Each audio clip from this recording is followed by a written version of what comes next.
I'm thinking about belief again, and partially in relation to knowledge, and also in relation to certainty and doubt. And it's partly to do with how we understand the term belief, and how we understand terms like doubt, but also kind of how we feel about these things and where they come from. There's a couple of things I'm thinking about. I'm not sure if I can put them together, so I'll just try and talk about them separately for now. One is to do with well, some features about belief which I've been reading about recently. The first is to do with apparently the fact that it's easier to believe things than it is to doubt things. I've a little bit to do with well, the kind of neuroscience of that. There's some evidence to suggest that it takes more cognitive resources to engage in an act of doubt than it does to engage in an act of belief. I'm not quite sure how you would measure those cognitive resources, but apparently there are ways of doing it.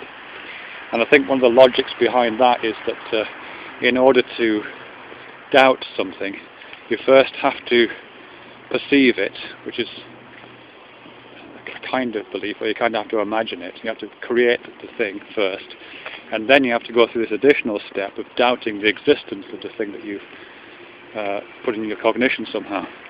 Whereas if you're believing something, you don't have to do that second step.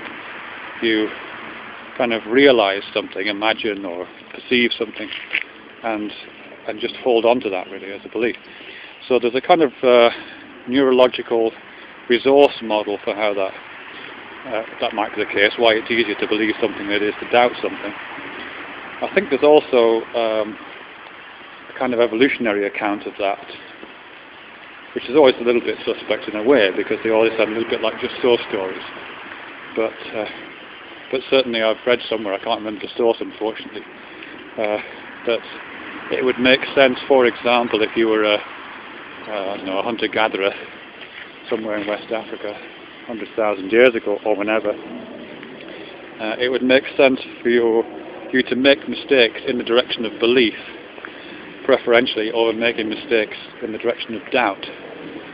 So if I heard a rustling in the forest next to me, and for a few moments I believed that it was an animal, or if I saw a flash of light in the corner of my vision, and I believed that it was an animal, and I took action based on that belief and ran, I'd be more likely to survive than if I employed the method of doubt. If I checked, if I thought, it might not be a lion, it might not be a member of a warring tribe, it might not be a falling tree.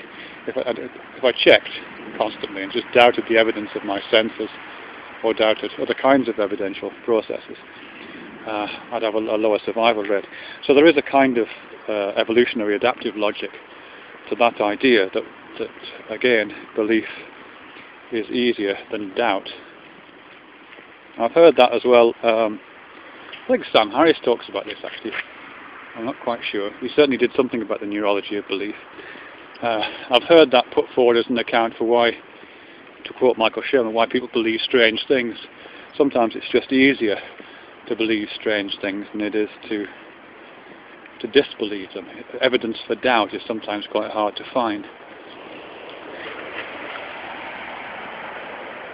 So there's something there for me to do with a kind of neurological support for that.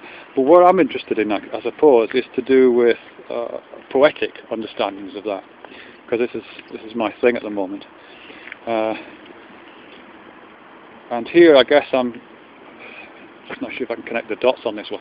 Here I'm thinking back to what I was talking about yesterday, when I was talking about the origins of the term and concept belief, lying in an idea to do with submission. And again, Karen Armstrong talks about this, and it's part of the kind of theological background noise of belief, really. That to believe is to submit to authority, to submit to evidence, to submit to whatever it may be, power.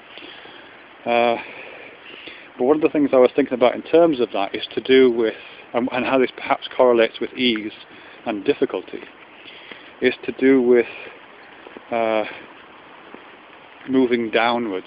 I know it sounds a little bit arcane and strange, but certainly there's something to do with submission, which is conceptualized as being low down, as opposed to being dominant, which is conceived of as being higher up.